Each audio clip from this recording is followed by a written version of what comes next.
ஹரஹர சங்கர, ஜெய ஜெய சங்கர.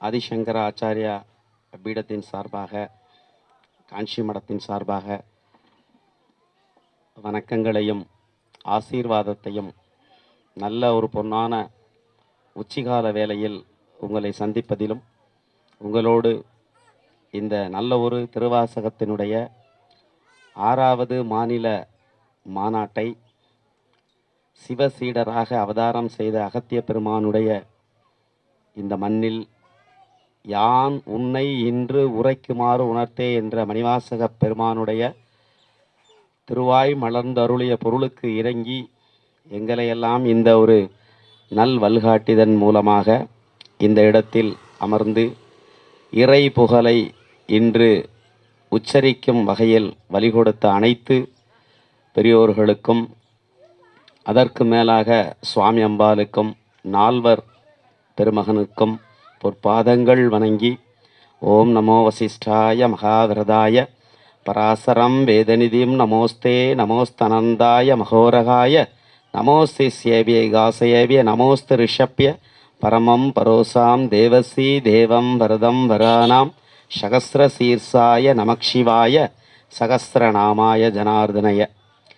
இந்த மகேஸ்வர பூஜையும் தொடரும் நல்ல வேளையில் எங்களுக்காக எங்களையும் ஒரு நல்லதொரு சிறந்ததொரு 4 வார்த்தைகளை உரைப்பதன் மூலம் அதை சிந்தையில் சிவனை வைத்து கூந்தலில் திருவாசகத்தை வைத்த வள்ளலார் போல இந்த இடத்தில் அமர்ந்த பெரியோர்கள் அனைவருக்கும் ஆசீர்வாதத்தை தெரிவித்து கொண்டு, இந்த நல்ல வேளையில் காலம் கடந்தாலும் கனிய வைத்த திருவாசகத்தை பற்றி ஒரு 4 வார்த்தைகள்.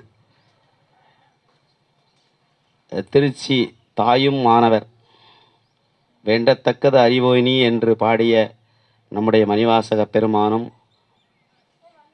பால் நினைந்து ஊட்டும் தாயினும் சால பரிந்து தாயவிட மேலா சிவபெருமான் தாயும் ஆனவர் என்ற அந்த மண்ணில் முதல் திருவாசகத்தை மாநாட்டை தொடங்கி காசி மண்ணில் அதை நிறைவேறும் ஒரு இலக்கோடு ஒரு இலக்கணத்தோடு அதை எடுத்து நல்வழிப்படுத்தி கொண்டிருக்கும் நம்முடைய மடாதிபதி அவர்களுடைய வெற்றிக்கனி சுவாமிகளுடைய அவர்களுடைய நினைவும் நற்சிந்தனையும் நல்ல ஒரு வழிகாட்டுதலும், ஆதிசங்கரர் ஐயா ஜெகத்குரு கண்ட கனவினை ஜனாதன தர்மத்தை இந்த உலகத்தில் நிலைநாட்டி அவ்வழியில் சென்று கொண்டிருக்கின்ற, அம்பாலை பிரதானமாக வைத்து வழிபட்டு கொண்டிருக்கின்ற நம்முடைய சுவாமி அவர்களுடைய அருள் கடாட்சியத்தால், சுவாமியினுடைய பேரொருள் கடாட்சியத்தாலும் அனைத்து சிவனடியார் பெருமக்களும் ஆன்மீக அன்பர்களும் அருண் துணையாக இந்த இடத்தில்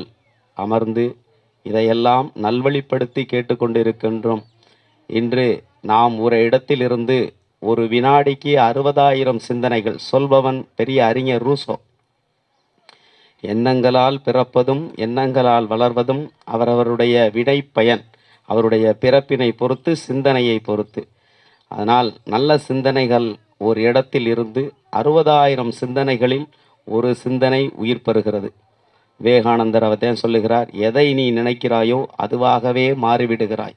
ஓர் அணுல் உயிரணுக்கள் பெறுவது போல, ஒரு சிந்தனை உயிர் பெற்று இருப்பது போல, இந்த உலகத்தில் நாமெல்லாம் ஓரிடத்தில் கூடி ஒரு சிந்தனையினுடைய ஊற்றாக இந்த இடத்தில் அதை நாம் வழிநடத்தி பெரியவர்களுடைய சொற்பொழிவையும் ஆசீர்வாதத்தையும் அந்த அணுக்கத் தொண்டராகிய இருந்து சுந்தரமூர்த்தி சுவாமிகள் போல, நம்பி ஆரூரன் தம்பிரான் தோழன் வந்தண்டர் ஆலகால சுந்தரர் கருணையின் மனிதர் பிறவியில் மானுடனாக இருந்து மனித சட்டையோடு இந்த உலகத்தை விட்டு கைலாயம் சென்றவர். அவர் தன்னுடைய தோழனுக்காக 4000 உலா என்ற அந்த கைலாய பதிகத்தை தோழனுக்காக உயிர் கொடுத்தவர். தோழமை என்பதற்கு உதாரணம் சிவபெருமான். அந்த உதாரணத்திற்கு இயக்கமாக இலக்கணமாக நம்பி ஆரூரர் சேரமான் பெருமானுக்காக, இப்படி அவர்களுடைய அந்த ஒரு அனுகிரகம் இந்த உலகத்தினுடைய திருமறைகளை எடுத்து சொல்கிறது. ஆதலால் அந்த திருத்தொண்டர் புராணத்தில் பெருமானை, சுந்தரமூர்த்தி சுவாமியை, சுந்தரர் வேறல்ல சிவபெருமான் வேறல்ல, ஐயா அவர்கள் சைவ சித்தாந்தத்தினுடைய ஒரு வகுப்பினையே உங்கள் முன்னால் நிலைநிறுத்தி அந்த வகுப்புக்குள்ளேயே உங்களோட இரண்டரை கலந்து விட்டார்கள். நல்ல ஒரு பதிகத்தை எல்லாம் வகுப்பு ஆசிரியர்கள் போல பவானி ஐயா தியாகராஜன் போல அவரையும் இப்பொழுது நாங்கள் பார்க்கின்ற ஒரு சிந்தனை வந்தது. இப்படி சொல்வதற்கு இனிமேல் நம்மிடத்தில் ஆட்களும் இல்லை. அதை பேசி இறைவனுடைய அந்த நற்சிந்தனையான சிவையான போதம் என்ற நூலினுடைய விளக்கத்தை, சைவ சித்தாந்தத்தை கொண்டு சென்று அதை கைகளில் சேர்ப்பதற்கு இன்றைய ஆட்களும் இல்லாமல் போய்கொண்டிருக்கிறது. ஜனாதன தர்மம் இந்த உலகத்தில் சிறிது சிறிதாக பக்தி இருக்கிறது. ஆனால் பக்திக்குரிய கூட்டம் இருக்கிறது ஒன்று. பக்தியினுடைய அடிப்படை பொருளை நாம் காண முடிவதில்லை. எங்கெல்லாம் கூட்டம் இருக்கிறது, ஆரவாரான பக்தி, அற்புதமான பக்தி, ஆனந்தமான பக்தி, ஆனால் இறைவனோடு தன்னை இரண்டல கலக்கக்கூடிய பக்தியை காணும். அதனால் எங்களெல்லாம் ஒரு குருமார்கள் வழிகாமிக்கிறார்களோ, மாதா பிதா குரு தெய்வம், அந்த வழிகாமிக்கக்கூடிய குருமார்கள் நின்ற இடம் இது. சிவசீடராகிய அவருடைய காயத்ரி மந்திரமே ஜெகத்குருநாதாய வித்மகே சிவசீடராகிய அகத்திய பிரஜோதயாத்துன்னு சொல்லுவாங்க. அவர் சிவசீடராக இருந்து அகத்திய பெருமான் இந்த உலகத்தினுடைய எங்களுடைய ஊரினுடைய வழியாக சென்று இந்த தென்பதிகை தாழ்ந்திருக்கக்கூடிய வனத்தை உலகத்திற்கு பெருமானோடு ஐக்கியமாகிய காவிரி திலோத்தமையினுடைய நாயகனாக வந்தவர், சிரஞ்சீவியாக இருந்தவர். அவர் கால் மிதித்த இந்த பதத்தை மணிவாசக பெருமான் வைப்புத்தலமாக பாடி 9 தலங்களுக்கு சென்று 42 தலங்களை வைப்புத்தலமாக வைத்து 51 பதிகம். 51 பதிகம் என்பது 51 அக்ஷர எழுத்துக்களாக இந்த உலகத்தில். இன்னும் மீனாட்சி அம்மன் திருக்கோயில் சுற்றி வரும்போது பாண்டிய மன்னன் 51 அக்ஷரலிங்கம் என்று சொல்லுகிறார். அந்த அக்ஷரலிங்கத்தை பிரதிஷ்டை செய்து 51 எழுத்துக்களை, தமிழ் எழுத்துக்களை நினைவுகூரமாக. அதனாலதான் எங்கனை மொழிந்தனன் அங்கனன் மொழிந்தனாக பாடு என்று சொல்லுகிறார். மண் மீது பிறந்த நீ என் மீது செந்தமிழால் சொற்றமிழால் சுந்தரத்தமிழால் பாடுக என்கிறார். அப்ப பெருமானே இந்த சுந்தரத்தமிழால் தமிழ்ச்சங்கம் விளைத்து நாங்கள் இடம்பெற்ற அந்த பிறந்த மண்ணில் மதுரை மாவட்டத்தில் சங்கம் வளர்த்த பெருமான் ஆலவாய சொக்கநாதர். அப்படிப்பட்ட சிவன் இந்த தமிழுக்காக பாடலை கேட்டார், பிட்டுக்கு மண் சுமந்தார், பிறம்படிப்பட்டார், குதிரை சேவகனா வந்தார். இப்படிப்பட்ட அருண் தமிழுக்காக தங்களுடைய அருண் செயற்காரியங்களை பெருமான் செய்தார். அதனால் பெருமான் சாதா கருணை கடல், கருணாமூர்த்தி என்னும் சிரஞ்சீவியாக மார்க்கண்டேயருக்கு உயிர் கொடுத்தவர். ருத்ரம் பசுபதி ஸ்தானம் உமாபதி நீலகண்டம் நமாமி சரசாதேவம் ஹிம்னோ மிருத்யு ஹரியஸ்ததின்னு தொடங்கினார். 16 வயசு குழந்தை. இன்னைக்கு மகாமிருத்யும் யாகம் பார்த்துட்டு வந்தோம். காலமூர்த்தி, காலாக்கரி, காலகண்டம், கால நாசனம் சொல்லி கால சம்ஹார மூர்த்தியா பெருமான் எழுந்தார். 17க்கு வந்தா ஆயில பிடிச்சிக்க, இன்னும் 16 இருக்கணும்னு சொன்னார். இன்னும் 16 சிரஞ்சீவி மார்க்கண்டேயர், இன்னும் 16 என்று ஆதிசங்கரருக்கு கூட்டி கொடுத்து 32 ஆண்டுகள். இந்த 32 என்பது 3 கூட்டிங்கன்னா 5 பஞ்சாட்சர எழுத்து. நமக் சிவாய வாழ்க. ஒன்றுமே தெரியாது மணிவாசக பெருமானுக்கு. என்னை பற்றி பாடுங்கிறார்.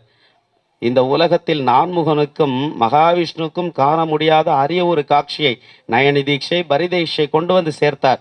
ஏன் சேர்த்தார்? முன்ஜென்மாவினுடைய கடன். நீங்க பெருமானுக்கு ஒன்றை செஞ்சீங்கன்னா சேந்தனாருக்கு பட்ட கடனை தீர்ப்பது போக பெருமான் மடியேந்தி கடன் அடைப்பதற்காக பக்தருக்குள் இருப்பால். ஆண்டவன் அடியவருக்குள் சங்கமம். இதுதான் உண்மை. ஔவையார் சொல்றாரு, எங்கன்னா அடியவருக்குள் நல்ல அடியவராக இருக்கணும், நல்ல சிந்தனையா சக்தி, விட்டு கொடுக்கின்ற மனப்பான்மை எங்கெல்லாம் அங்கே இருக்கோ, கருணாமூர்த்தியாக இருக்கிறாரோ, தன்னை தாழ்த்து கொள்ளுகிறாரோ அந்த இடத்தில் பெருமானுடைய உயிர் மூச்சாக காண முடியும். ஆகையினால் நம்முடைய நேரம், எனக்கு ஒவ்வொரு இடத்துலையும் 3 மணி நேரம் பேசுறதுக்கு 2 மணி நேரம் இப்படியெல்லாம் கொடுக்கக்கூடிய காலம் பத்தாது. அதனால முக்கியமான அந்த வணக்கத்தை நாம் தெரிவிப்பதற்கு ஒரு குருவினுடைய அனுகிரகம், எங்கள் குருநாதரை வணங்கணும். ஆதிசங்கர ஆச்சாரியார் அப்படிங்கிறது இந்த உலகத்தினுடைய ஜெகத்குரு. இந்த ஜெகத்குரு ஜனாதன தர்மத்தை இந்த உலகத்திற்கு கொடுத்தவர். இப்படிப்பட்ட உலகத்தில் காமாட்சி தேவியை ஸ்ரீசக்கரத்தில் அமைத்து இப்போ பார்த்தான். லலிதாம்பிகை கோயிலில் மேரு சக்கரம், மேரு சக்கரத்தையும் சிறிச்சக்கரத்தை வைத்து பெண் என்பவள் பாரத மாதா சாந்த சொரூபினி. நீங்கள்லாம் பெண்களாக வந்திருக்கிறீர்கள், இந்த பெண்கள் எல்லாம் இப்படித்தான் இருக்கணும்னு சொல்லி அம்பாளுக்கே ஒரு வரைமுறையாக ஸ்ரீசக்கரத்தை காண்பித்து ஸ்ரீசக்கரத்துள் அமரச் செய்து சாந்த சொரூபினியாக மாற்றியவள். காளி மாதாவெல்லாம் 108 சக்தி பீடத்தில் 51 ஸ்ரீசக்கரமாக மாற்றி கொடுத்தவர் ஒரு அரிய பெரும் கைலாய சிவன் காலடி சங்கரன். காலடி சங்கரன் கைலாய சங்கரனாக மகா பெரியவர்.